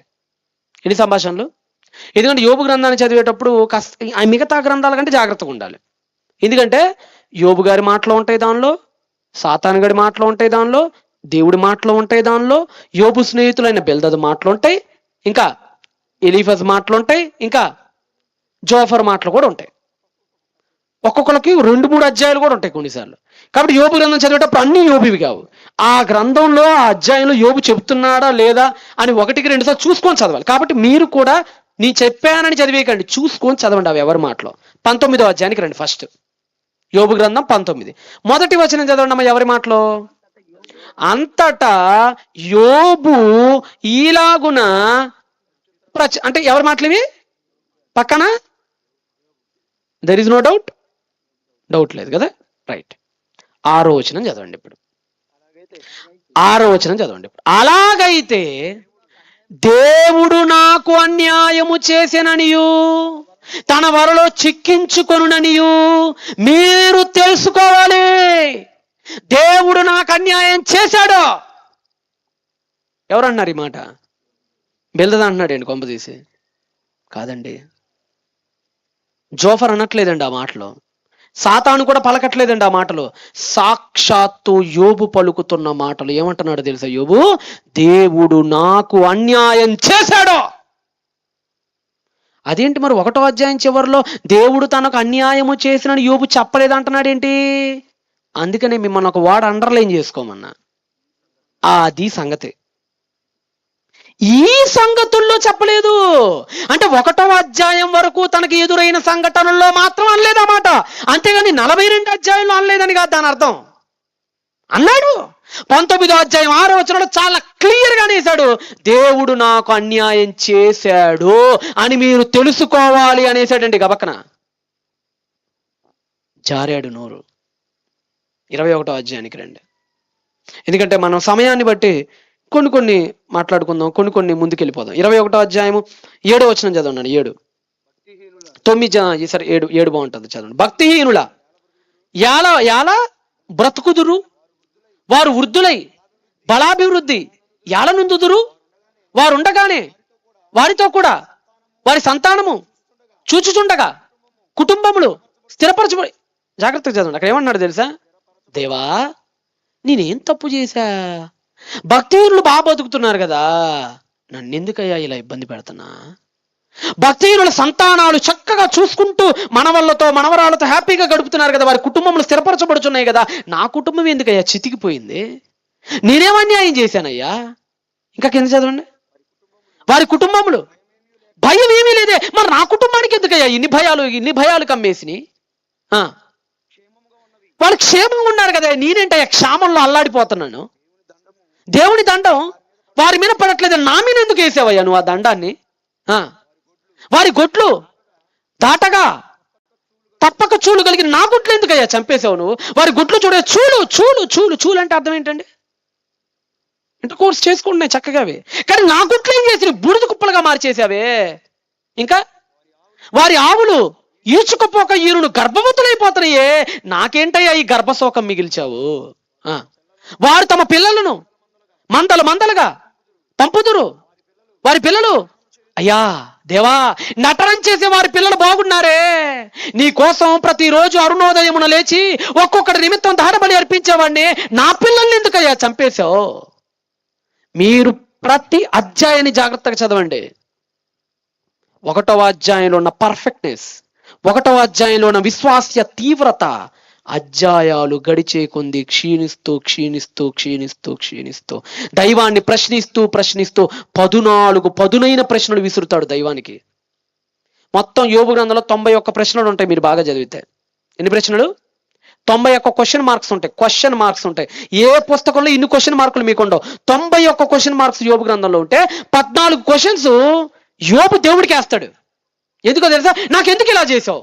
నేను మంచోడి కదా, నేను యథార్థవంతుడి కదా, నేను న్యాయవంతుడి కదా, నాకెందుకు కష్టం వచ్చింది, నా పిల్లలు ఎందుకు చచ్చిపోతున్నారు, నాకెందుకు ఆరోగ్యం పోయింది, నా పశువులు ఎందుకు పోతున్నాయి అని 14 ప్రశ్నలు, చాలా తీవ్రమైన ఆరోపణలు దైవం మీద చేశాడు.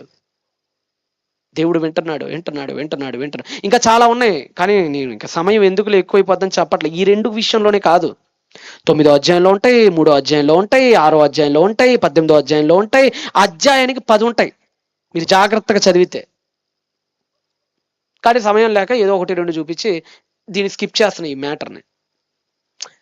యోబుని అడిగేటప్పటికండి దేవుడు 38వ అధ్యాయంలో మంచిగా బ్రతుకుతున్నా కానీ ఎందుకు కష్టాలు వస్తాయో చెప్తున్నాడండి. 38వ అధ్యాయం 1వ వచనం చదవండి ఒకసారి మీరు అందరూ. అప్పుడు విన్నాడు. మొత్తం 38వ అధ్యాయం వరకు ఓపిక పట్టిన దేవుడు ఒక్కసారిగా విజృంభించాడండి సుడిగాల్లో. ఏమన్నాడు? యెహోవా సుడిగాలిలో నుండి ఇలాగున సెలవిచ్చెను. యోబును ఇలా దేవుడు సెలవిస్తాడండి. ఇలా దేవుడు సెలవిచ్చి ఏమేం మాటలు మాట్లాడుతాడో యోబు గారితో ఒకసారి 28వ వచనం చదవండి. 28.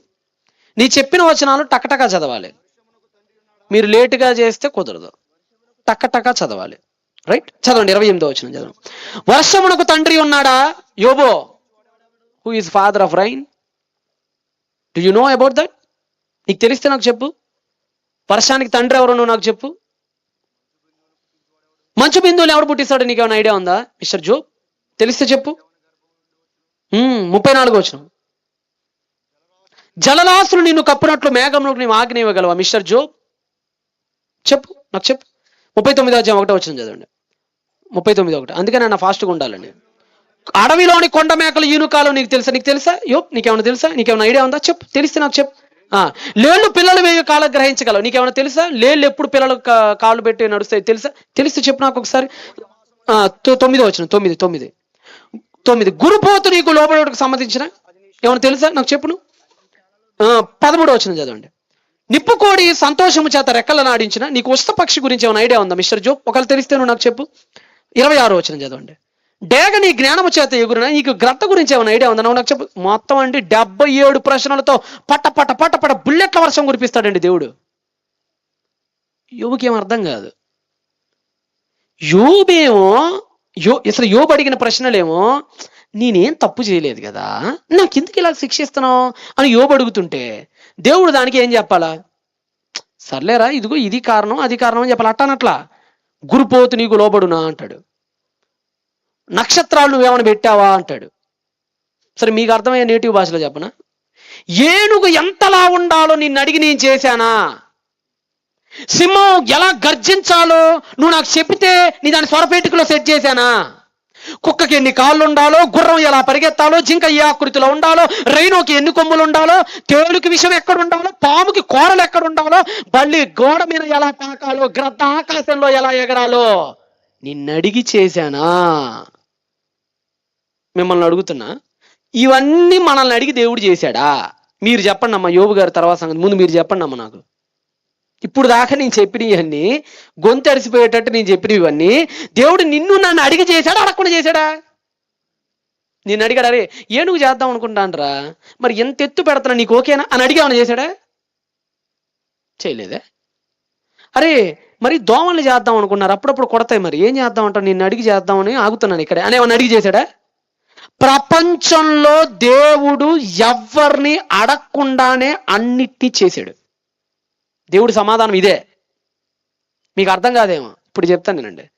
ప్రపంచంలో ఏది నిన్ను అడిగి నేను చేయనప్పుడు నీ జీవితంలో ఏం చేయాలో నిన్నడిగి నేనెందుకు చేయాలి? అది ఆన్సర్.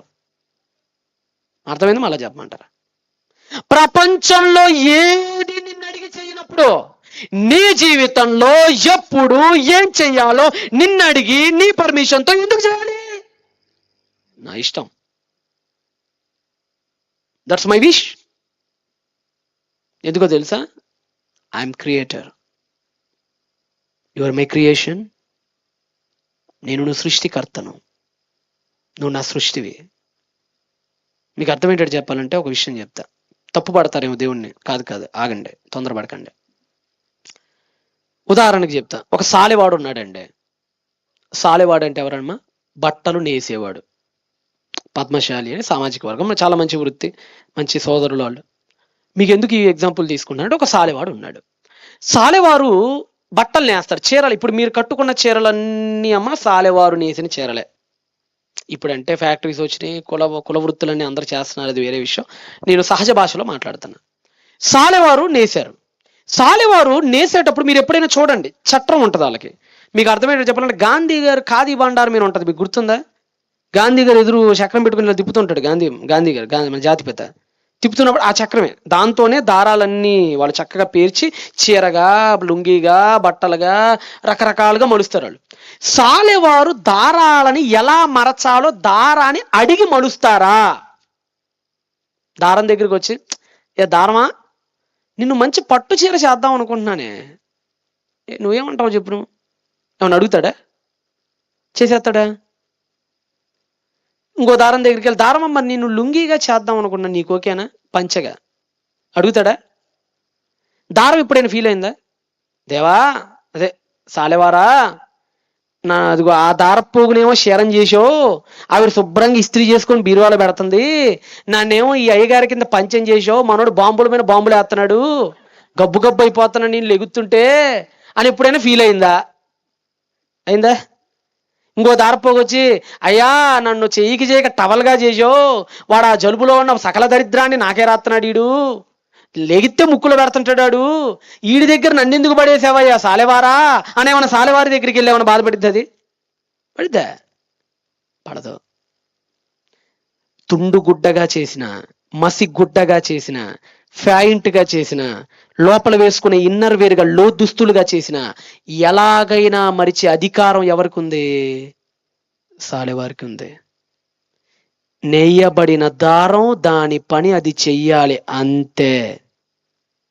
ఒక మాదిగవాడు ఉన్నాడు. మాదిగవారు తోలు పరిశ్రమ తెలుసు కదమ్మా. మాదిగవారు ఏ పరిశ్రమ? మాదిగ సోదరులు తోలు పరిశ్రమ. తోలును తీసుకుంటాడు మాదిగవారు, ఎండబెడతాడు, చక్కగా దాన్ని మంచిగా స్ట్రిక్ట్గా తయారు చేస్తాడు. కొన్ని తోళ్లతో చెప్పులు చేస్తాడు, కొన్ని తోళ్లతో పర్సులు చేస్తాడు, కొన్ని తోళ్లతో బెల్టులు చేస్తాడు, కొన్ని తోళ్లతో డప్పులు చేస్తాడు, కొన్ని తోళ్లతో నీటి తిత్తుల్ని చేస్తాడు. ఎప్పుడైనా తోళ్ళు బాధపడతాయా?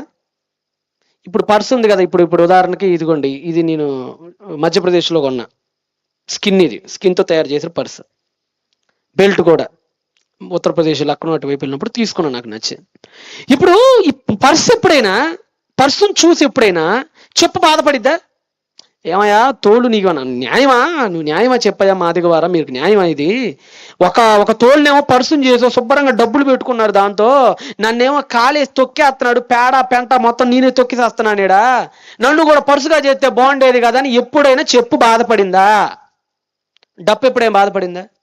ఏమయ్యా ఎవరు సచ్చినా నా సాగుకు వచ్చింది, ప్రతో నన్ను దంచుతున్నాడేడా, ఏ శవం పోయినా నాకు భయం వేస్తుంది ఏడా, ఈడు నన్ను వచ్చి నావే నీడి ప్రతాపం అంతా చూపిస్తాడు తాగి, ఇది ఎక్కడ దొరికిన సందు, నన్నెందుకు చేసావు ఈ తోలుగానా, శుభ్రంగా బెల్ట్ గానైనా చేసావా, శుభ్రంగా అలిగి నడకుండా హ్యాపీగా అలా పడి ఉండేవాడిని ఫ్యాంట్లో అని ఏమన్నా అనుకుంది అది.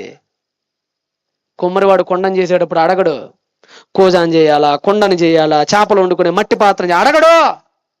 సాలెవాడు చేసేటప్పుడు అడగడు, చీరం చేయాలా, లుంగిని చేయాలా, మసిగుడ్డని చేయాలా అడగడు. మాదిగవాడు చేసేటప్పుడు అడగడు, బెల్టుని చేయాలా, పర్సుని చేయాలా, చెప్పుని చేయాలా, డప్పుని చేయాలా అని. నువ్వే అడగనప్పుడు, నువ్వే అడిగి చేయనప్పుడు దేవుడు నిన్ను అడిగి ఎందుకు చేయాలండి? ఆయనకు చిత్తం ఉంటుంది నీ విషయంలో దేవుడికి ఒక చిత్తం ఉంది, జరగాల్సిన ఒక చిత్తం ఉంది నీ విషయంలో. దేవుడు యోసేపు విషయంలో ఒక చిత్తం పెట్టాడు, కష్టాలు పడాలి, ఎందుకో తెలుసా? ఆ చిత్తం అతన్ని ప్రధానమంత్రిని చేయాలి. దానియేలు కష్టాలు పడాలి, ఎందుకో తెలుసా? ఆ చిత్తం అతను ఫైనాన్షియల్ మినిస్టర్ని చేయాలి. యేసు కష్టాలు పడాలి, ఎందుకో తెలుసా? దేవుని చిత్తం అతను పరలోక సింహాసనంలో కుడిపార్శ్వమున ఆసీనుడు అవ్వాలి. దేవుడు ఎస్తేరమ్మని అమ్మి వేసేటప్పుడు మాట్లాడకూడదు, అది ఆయన చిత్తం, ఎందుకంటే పర్షియా మహాసామ్రాజ్యానికి యువరాణి అవ్వాలి. మోషే చిన్నప్పుడే అమ్మ ఒడి నుంచి బయటికి వెళ్ళిపోవటం దేవుని చిత్తం, ఎందుకంటే ఫరో కుమార్తె యొక్క కుమారుడని అనిపించుకోవాలి. ఒక్కొక్కరికి ఒక్కొక్క చిత్తం ఉంటుంది దేవుడికి. ఆ చిత్తం మనకు తెలీదు. తెలియకుండా దేవుడిపై వాపోకూడదు, తెలియకుండా దేవుడిపై నిందలేయకూడదు. ఆయనకు చిత్తం ఉంది. ఆ చిత్తం ఉన్నప్పుడు మనం ఏమనాలో తెలుసా? జరగవలసిన దేవుని చిత్తం మన యందు జరుగుతున్నప్పుడు మనం అనాల్సిన మాట ఏంటో తెలుసా? మత్తయి సువార్త. పలకవలసిన మానవ ధర్మం ఏంటో ఒకసారి చేయండి. మత్తయి సువార్త 26వ అధ్యాయం 42వ వచనం. మత్తయి సువార్త 26వ అధ్యాయం 42వ వచనం. మత్తయి సువార్త టక్టక తీసేయాలి. మత్తయి సువార్త 26:42. మరలా రెండవ మారు వెళ్ళి, నా తండ్రి, దీనిని తాగితేనే కాని నా యొద్ద నుండి ఈ గిన్నె తొలగిపోదని కనుక నువ్వు అనుకుంటే నీ చిత్తమే సిద్ధించునుగాక. Lord, your will be done. నీ చిత్తము సిద్ధించునుగాకయ్యా. అయ్యా నా చిత్తం ఏమీ లేదయ్యా, శిలువ మీద చంపేయటమే నీ చిత్తం అనుకుంటే, తండ్రి నీ చిత్తం సిద్ధించునుగాక నాయన. నేను ఈ ద్రాక్షారసం తాగి ముళ్ళ కిరీటం పెట్టుకొని వీపంతా దున్నిన పొలంలా చేసుకోవాలి అనుకుంటే, ఈటతో నా పక్కన పడవాలన్నదే నీ చిత్తమైతే, మేకులు కొట్టించుకోవాలన్నదే నీ చిత్తమైతే, రక్తంతో శిరస్సం మొత్తం తడిచిపోవాలన్నది నీ చిత్తమైతే, నీ చిత్తమే సిద్ధించునుగాక తండ్రి. పలకవలసిన మానవ ధర్మం అదేనండి. నీ లైఫ్లో ఏదైనా జరగని, నీ లైఫ్లో ఎన్ని కష్టాలైనా రాని, అది దైవం ద్వారా గనక నీ జీవితంలోకి వస్తే, నీ ద్వారా వస్తే నువ్వు కష్టాలు అనుభవించాలి, నువ్వు దాని నుంచి బయటపడాలి. దైవం ద్వారా గనక ఒక కష్టం నీ దగ్గరికి వస్తే నువ్వు పలకవలసిన ధర్మం ఏంటో తెలుసా? నీ చిత్తమే సిద్ధించునుగాక. అపొస్తలుడైన పేతురు రాసినటువంటి పత్రిక, అపొస్తలుడైన పేతురు సమాజానికి రాసినటువంటి పత్రిక 3వ అధ్యాయము బహుశా 27వ వచనం చదవండి ఒకసారి. 3వ అధ్యాయము 17 చదవండి. 17 పేతురు రాసిన పత్రిక 3వ అధ్యాయం 17. దేవుని చిత్తము అలాగునున్న ఎడల కీడు చేసి శ్రమ అనుభవించుట కంటే మేలు చేసి శ్రమ అనుభవించుట బహు మంచిది. అంటే ఏంటంటే, కీడు చేసే శ్రమ వచ్చిద్దా? వచ్చిద్ది. మేలు చేసిన శ్రమ వచ్చిద్దా? వచ్చిద్ది. అయితే ఇక్కడ ట్విస్ట్ పెట్టాడు పేతురు గారు. కీడు చేసిన శ్రమ వచ్చిద్దిరా. ఇందాక సోదరులు చెప్పారు బాబురావు గారు చాలా చక్కగా. ఎలాగో నరకంలో బాధలు అనుభవించాలి కదా, ఆ బాధలు కొద్దిగా ఏదో ఇక్కడ అనుభవించరాదు? నరకంలో నిత్యకాలం బాధలు అనుభవించడం కంటే అల్పకాలం అవేమో ఇక్కడ అనుభవిస్తే మంచి లైఫ్ ఉంటుంది కదా. ఇది నీకు అర్థమైతే, ఒరే కీడు చేస్తే ఎలానో బాధలు వస్తాయిరా, అదేదో మేలు చేసినా వస్తాయిరా. కానీ మేలు చేసి బాధ అనుభవించావు అనుకోరా, అది బహు మంచిదిరా. కానీ కీడు చేసి అనుభవించే బాధ మాత్రం మంచిది కాదురా. అర్థం కావటానికి ఇంకో ఉదాహరణ చెప్తా. ఇక్కడ 2, కీడు మేలు. కీడు చేస్తే ఏమొస్తుంది? శ్రమ. మేలు చేసినా ఏమొచ్చింది? రెండిటికి కామన్ ఏంటి? శ్రమ. కానీ ఆ శ్రమ ఎట్టించి రావాలని చెప్తున్నాడు? మేలు నుంచి రావాలి. అదేంటండి, మేలు చేస్తే శ్రమ రావటం ఏంటి, దీని ద్వారా మనకు మంచిది ఏంటి, కీడు చేస్తే శ్రమ రావటం ఏంటి, ఇక్కడ అనుభవించకపోవటం ఏంటి? మీకు అర్థం కావడానికి ఇప్పుడు వీడియో చూపిస్తా. స్పేస్ ఎక్స్ సెంటర్ అని ఒక సెంటర్ ఉంది. అమ్మ మీరు ఈ ఉదాహరణ చెప్పి ముగించేస్తాను. మీరు నిద్రపోతారమ్మా ఇప్పుడు వెళ్ళంగానే, అదే మాట సార్ ఇప్పుడే నిద్రపోతున్నాం సార్ అంటారు. ఇది కొంపసింది ఉంటారు మహానుభావులు. అయ్యగారు చెప్తా ఉంటే నోట్లో దోమలు, ఎలుకలు, పిల్లులు అన్నీ పరిగెడుతుంటాయి. స్పృహ ఉండదు. ఆమె అన్నప్పుడు లేవుతుంది. కొంతమంది సచ్చారో బతికారో కూడా తెలియదు. ఇటుకెళ్ళిన తర్వాత పోతారు కదా నిద్ర. మీరు ఎప్పుడైనా నిద్ర లేకగానే మీ దిండి కింద 10 లక్షల ఎర్రని 2000 కాగితాల నోట్లు ఎప్పుడేం కనపడ్డాయా? ఉన్న కాగితం పోయింది సార్ అంటారా? ఉన్న చిల్లర పోయింది సార్, మాకు ఎప్పుడు కొత్త చిల్లర కనపడలేదు అంటారా? మీరు నిద్ర లెగవంగానే మీకు ఎప్పుడైనా బంగారపు గాజులు నీ దిండు కింద కానీ నీ కాళ్ళ దుప్పటి కింద కానీ ఎప్పుడైనా కనపడ్డాయా? ఎన్ని గంటలు నిద్రపోతారమ్మా? 8 గంటలు. కొంతమంది ఉంటారు తెల్లారి 10 అయినా వీళ్ళకి తెల్లారదు. అమ్మ చేత తిట్లు తింటానే ఉంటారు, దుప్పటి గుంజుకొని పనుకుంటానే ఉంటారు. హెల్తీ స్లీప్ పెద్దలు అంటారు కదా, ఏమంటారు? Early to bed, early to rise makes a man healthy, wealthy and wise. తొందరగా పనుకుంటే మంచిది, 8 hours ఖచ్చితంగా పనుకుంటే పెద్దలు మనకు చెప్తుంటారు. మీరు నిద్రపోతున్నారు కదా, మీ ఇళ్లల్లో మీరు అందరూ నిద్రపోతారు కదా, మీకు ఏమైనా వస్తుందా? ఏమీ రావట్లేదా జీతం? ఇందాక చెప్పాను కదా, ఏమన్నా కాగితాలు ఏమన్నా వస్తున్నాయా? మళ్ళా అడుగుతున్నా, జాగ్రత్తగా చెప్పండి, కన్ఫ్యూజ్ పడకండి. మీరు ఇప్పుడు ఇంటికి వెళ్ళి నిద్రపోతారు. మీరు నిద్రపోయిన తర్వాత తెల్లారి 7 గంటలకు మీకు జీతం ఏమైనా వస్తుందా? నిద్రపోయినందుకు గాను ఏమీ రావట్లా. ఇదే 8 గంటల నిద్ర స్పేస్ ఎక్స్ సెంటర్ అని ఒకటి ఉంది, అక్కడ గనక పోతే ఎంత వచ్చిందో ఒక వీడియో చూపిస్తాను చూడండి. స్లీప్ అనే ఒక వీడియో ఉంటుంది చూడండి. నువ్వు ఎలాగో ఇంట్లో నిద్రపోతావు, ఇదే నిద్ర గనక నువ్వు ఇంట్లో పోయే ఇదే నిద్ర గనక ఆ సెంటర్లో పోతే ఏమొచ్చిందో చూడండి. ప్లే చేయండి. మ్యాటర్లోకి వెళ్ళిపోనా, ముందు బ్యాక్గ్రౌండ్ తీసి డైరెక్ట్ మ్యాటర్లోకి కొద్దిగా వెనక్కి వెళ్ళాను. మ్యాటర్ స్టార్టింగ్ నుంచి కావాలి. వాల్యూమ్ పెట్టు, వాల్యూమ్ కొద్దిగా పెంచినాను వీలైతే.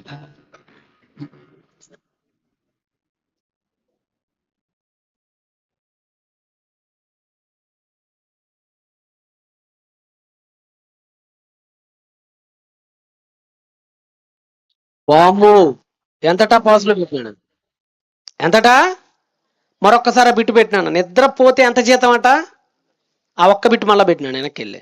ప్లే చేయి.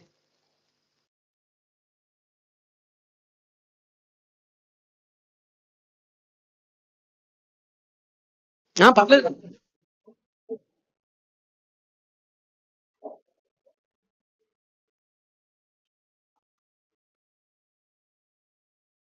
పర్లేదు నాన్న, ప్లే చేయి.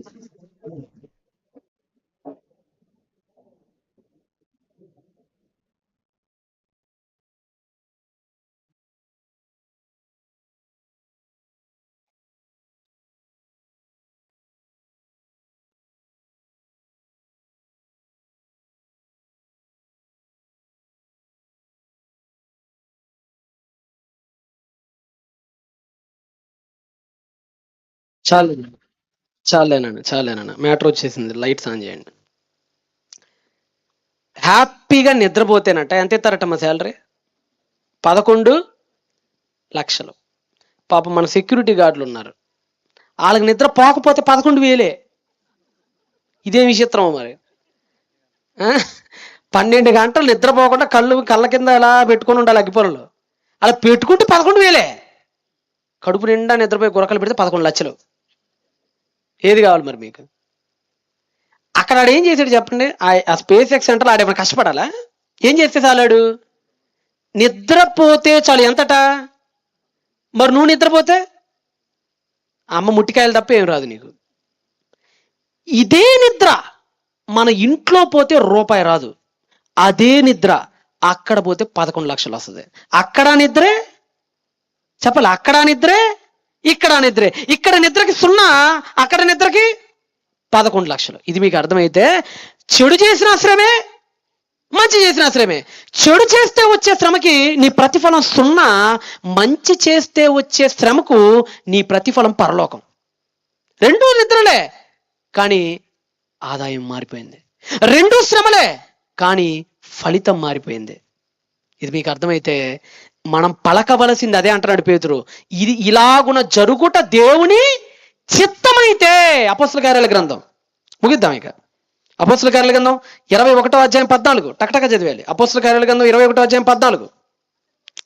అతడు పౌలు గారు ఒప్పుకొనందున, సంఘం ఏమంటుంది చూడండి, సంఘం ఏమంటుంది చూడండి. అతడు ఒప్పుకొనందున మేము ప్రభువు చిత్తము జరుగునుగాక అని.